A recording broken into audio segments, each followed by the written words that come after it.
Assalamualaikum warahmatullahi wabarakatuh. Selamat pagi Bu Nureva dan teman-teman sekalian.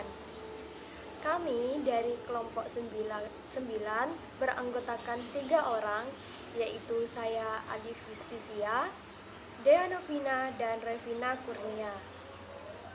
Kami akan mempresentasikan dua pokok teori kepribadian kontemporer, yaitu teori locus of control dari Julian Rotter dan teori sensation seeking dari Marvin Zuckerman.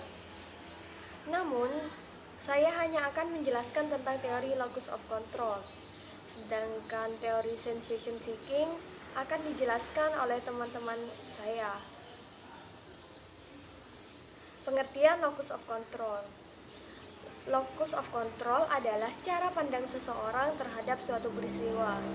Apakah dia dapat atau tidak dapat mengendalikan peristiwa yang terjadi padanya. Locus of control menggambarkan seberapa jauh seseorang memandang hubungan antara perbuatan yang dilakukannya dengan akibat yang ditimbulkan. Locus of control ini dibagi menjadi dua, yaitu locus of control internal dan locus of control eksternal. Pada locus of control internal, ciri-cirinya cenderung menganggap bahwa keterampilan, kemampuan, dan usaha lebih menentukan apa yang mereka peroleh dalam hidup mereka. Nah, sedangkan locus of control eksternal cenderung menganggap bahwa hidup mereka terutama ditentukan oleh kekuatan dari luar diri mereka, seperti nasib, takdir, keberuntungan, dan orang lain yang berkuasa. Perbedaan locus of control internal dan eksternal. Locus of control internal dalam memandang dunia itu dapat diramalkan dan perilaku individu turut berperan di dalamnya. Sedangkan pada locus of control eksternal, memandang dunia itu tidak dapat diramalkan dan individu tidak ikut andil di dalamnya. Pada menyandarkan harapan, locus of control internal ini berharap kepada diri sendiri dan menyenangi keahlian-keahlian. Locus of control eksternal lebih bergantung pada orang dan memilih situasi yang menguntungkan. Sedangkan pada hasil, locus of control internal ini menganggap hasilnya itu berasal dari aktivitas dirinya sendiri. Sedangkan locus of control eksternal, hasilnya itu karena dikontrol dari keadaan sekitar.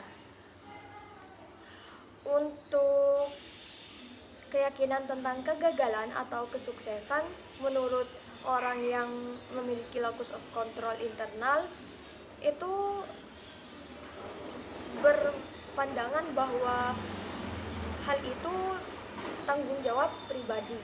Sedangkan pada locus of control eksternal, jika mengalami kegagalan atau kesuksesan, itu mereka merasa gagal atau suksesnya mereka itu dari nasib atau keberuntungan dan kekuatan lain. Nah, dalam menerapkan locus of control internal dan locus of control eksternal, kita perlu memahami peristiwa apa yang kita hadapi, apakah positif atau negatif. Jika positif, alangkah baiknya kita menerapkan locus of control internal. Sedangkan jika negatif, alangkah baiknya kita menerapkan locus of control eksternal. Assessment locus of control. Rotter mengembangkan internal external control skill yang didasari oleh disertasi dua mahasiswanya yang bernama E. Jerry Price dan William James. Tujuan dibentuknya internal external control skill ini adalah yang pertama, untuk mengkaji locus of control internal dan eksternal. Yang kedua, mengukur sejauh sejauh mana seseorang mempersepsikan hubungan kausalitas atau sebab akibat antara usaha sendiri dengan konsekuensi dari lingkungan. Isi dari skala kontrol internal eksternal ini meliputi 29 item yang bersifat jawaban yang dipaksakan. 29 item ini dibagi menjadi dua, yaitu 23 pasang item-item tersebut akan dinilai, dan 6 dari item-item adalah pertanyaan pengisi untuk menyamarkan tujuan dari skala ini. Cara menilai skala locus of control internal eksternal ini dinilai dengan mengarah pada locus of control eksternal. Jadi nilai eksternal paling tinggi adalah 23 dan nilai internal paling tinggi adalah 0. Nah, ini adalah tabel beberapa sampel item skala internal eksternal. Ini bisa dilihat sendiri.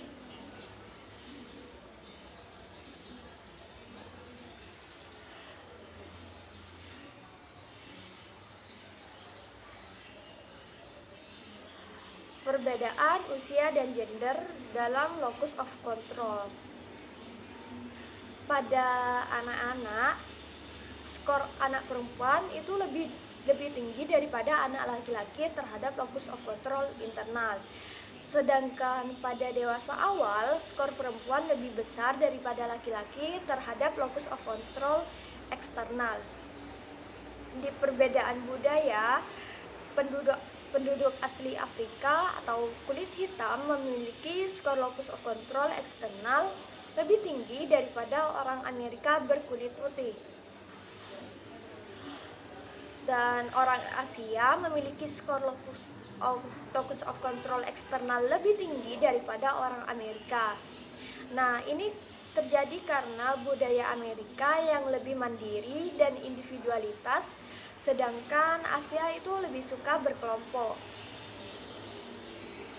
Perbedaan perilaku.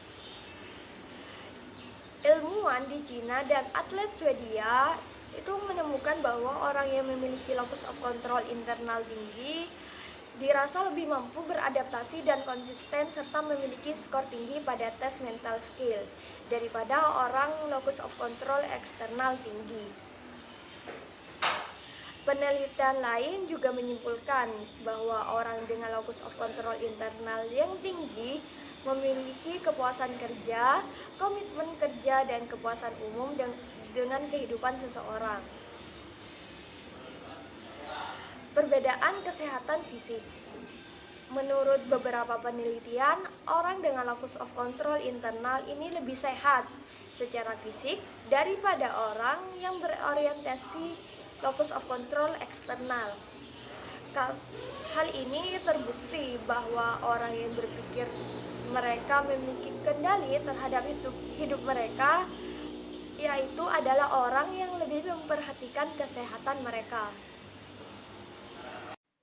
Perkenalkan, saya Dianovina. Saya akan melanjutkan materi dari kelompok saya yang selanjutnya adalah mengembangkan locus of control pada masa anak-anak. Dalam pembentukan locus of control sangat dipengaruhi dan ditentukan oleh faktor lingkungan. Pada faktor lingkungan ini tidak lepas dari peran keluarga, terutama peran orang tua pada saat masa awal perkembangan anak-anak. Locus of control ini dipelajari di masa anak-anak dan berhubungan langsung dengan perilaku orang tuanya. Interaksi antara anak dan orang tua yang hangat, fleksibel, akan menghasilkan anak-anak yang berorientasi pada locus of control internal. Bila dibandingkan dengan orang tua yang menolak, memusuhi, dan mendominasi dalam hal sesuatu. Setidaknya orang tua berada di rumah, ikut serta mempengaruhi locus of control pada masa anak-anak. Anak-anak yang orang tuanya sering tidak berada di rumah akan menghasilkan anak-anak yang berorientasi pada locus of control eksternal, bila dibandingkan dengan orang tua yang sering berada di rumah. Yang selanjutnya adalah refleksi pada locus of control. Terdapat hubungan yang kuat antara konsep locus of control Luther dan konsep sel efikasi pada Bandura. Pasti yang disebut pada self-efikasi Bandura ini, self-efikasi adalah yang merujuk pada rasa percaya diri dan keyakinan masing-masing individu dengan kemampuan yang telah mereka miliki saat ini.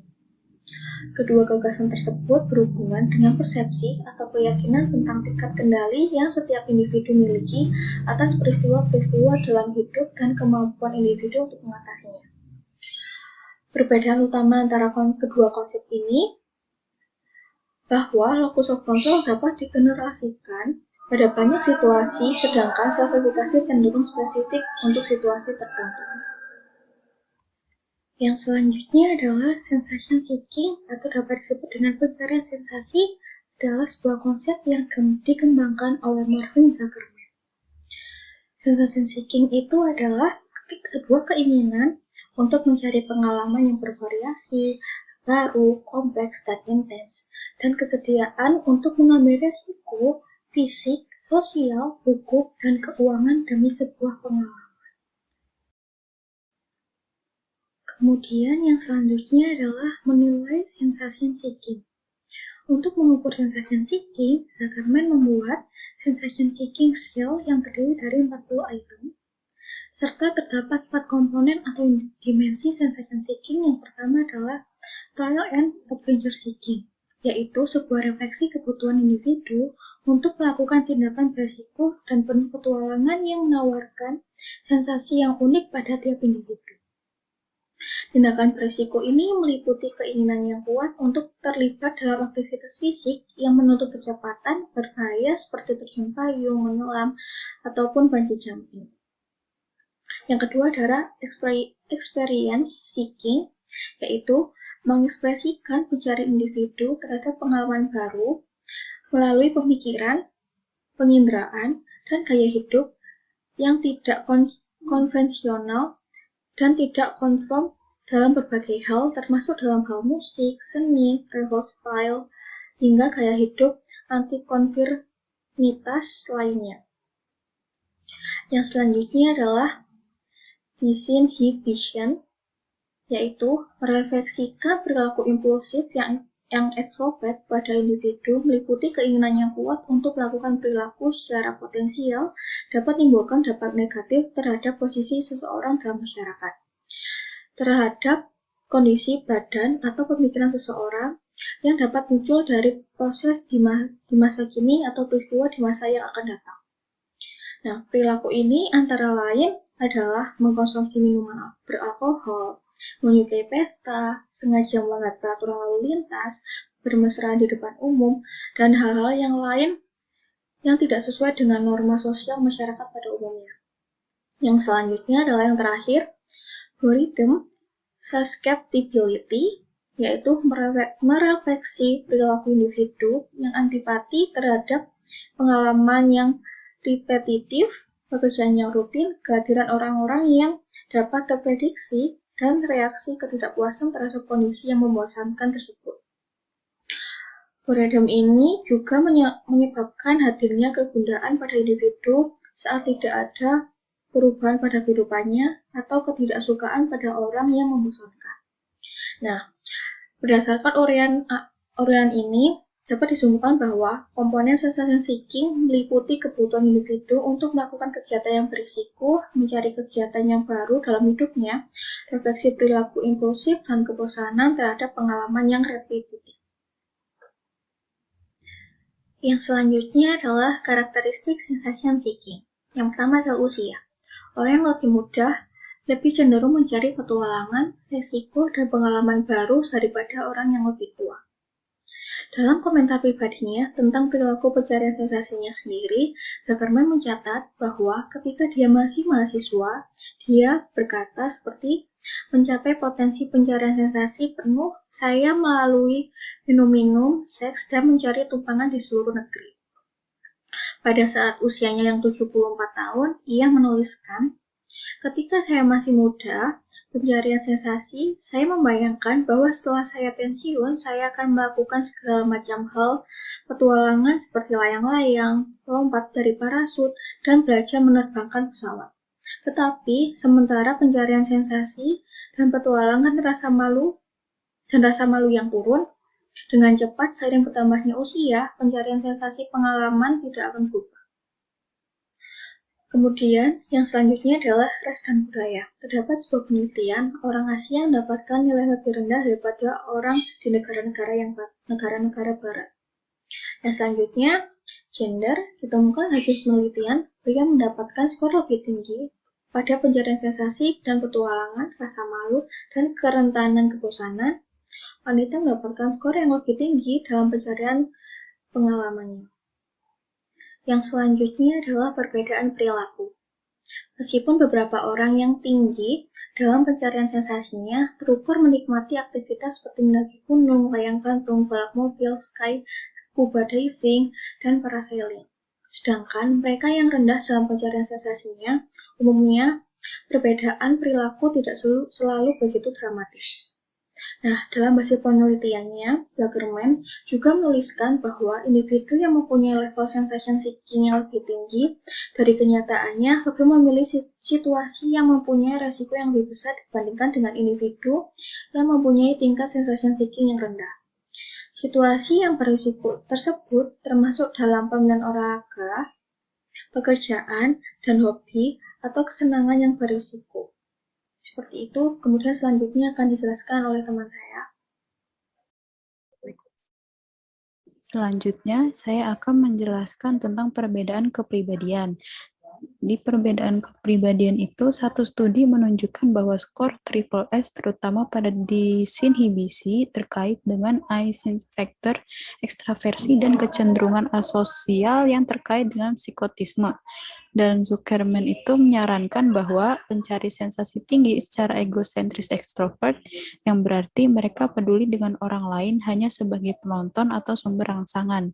Mereka tidak berhubungan dengan orang lain dengan cara yang bergantung atau mengasuh. Skor tinggi pada SSS berkorelasi dengan tingkat otonomi yang tinggi. Pencetak skor tinggi secara terbuka mengekspresikan emosi mereka, tegas dalam berhubungan dengan orang lain, tidak sesuai dan dikonfirmasi sebagai pengambil resiko. Selanjutnya ada proses kognitif. Di proses kognitif ini ada korelasi antara pencarian sensasi dan skor tes kecerdasan umumnya positif tetapi tidak tinggi. Pencetak skor triple S tinggi tertarik pada ide-ide spekulatif, aneh, dan ilmiah semu. Mereka cenderung terlibat dalam pemikiran proses primer. Mereka memiliki gambaran, mimpi, dan lamunan yang begitu jelas sehingga perbedaan antara rangsangan internal ini dan dunia nyata menjadi kabur. Selanjutnya ada preferensi pekerjaan.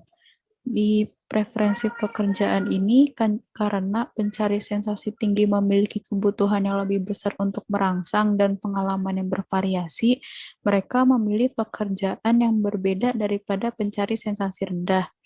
Jadi misalnya ada pria dengan skor triple S tinggi, dia mendapat skor tinggi pada skala Strong Vocational Interest Blank yang menunjukkan minat pada profesi penolong seperti psikolog, dokter, psikiater, pekerja sosial, dan menteri. Dan wanita dengan skor triple S tinggi memiliki skor tes minat tinggi untuk profesi pengacara dan skor tes minat rendah untuk guru sekolah dasar, guru ekonomi rumah, dan ahli gizi. Dan skor triple S yang tinggi berkorelasi positif dengan minat ilmiah dan dengan minat ulama. Selanjutnya ada sikap. Pencari sensasi tinggi terbukti lebih liberal dalam sikap politik dan agama daripada pencari sensasi rendah. Pencari sensasi rendah lebih cenderung sering pergi ke gereja. Mereka mendapat nilai tinggi pada ukuran otoritarianisme yang merupakan gaya kepribadian yang dicirikan oleh opini yang kaku dan sikap yang berprasangka. Dan selanjutnya ada keturunan versus lingkungan. Zuckerman mengakui bahwa pengaruh faktor situasional atau lingkungan. Salah satu faktor tersebut adalah pencari sensasi orang tua. Orang tua yang mencari sensasi tinggi dapat mendorong dan memperkuat anak-anak mereka untuk terlibat dalam aktivitas yang tidak biasa, juga mendorong perilaku pencarian sensasi tambahan. Dan selain itu, di skor SSS yang rendah itu, orang tua mereka cenderung lebih terlalu takut, protektif, dan menghambat anak-anak mereka, melarang mereka untuk terlibat dalam perilaku petualang. Dan selanjutnya yang terakhir adalah refleksi mencari sensasi. Pada teori pencarian sensasi memiliki daya tarik yang masuk akal. Dan mereka sangat mudah untuk menerima gagasan bahwa orang berbeda dalam kebutuhan mereka akan kegembiraan dan risiko, perubahan, dan petualangan. Dan kita dapat menggambarkan tingkat pencarian sensasi kita sendiri dan membuat penilaian yang cukup akurat tentang tingkat teman dan kerabat kita dengan mempertimbangkan aktivitas yang mereka sukai atau hindari. Sekian, terima kasih dari kelompok kami. Jika ada kesalahan dan pesawatan kata, mohon dimaafkan. Assalamualaikum warahmatullahi wabarakatuh.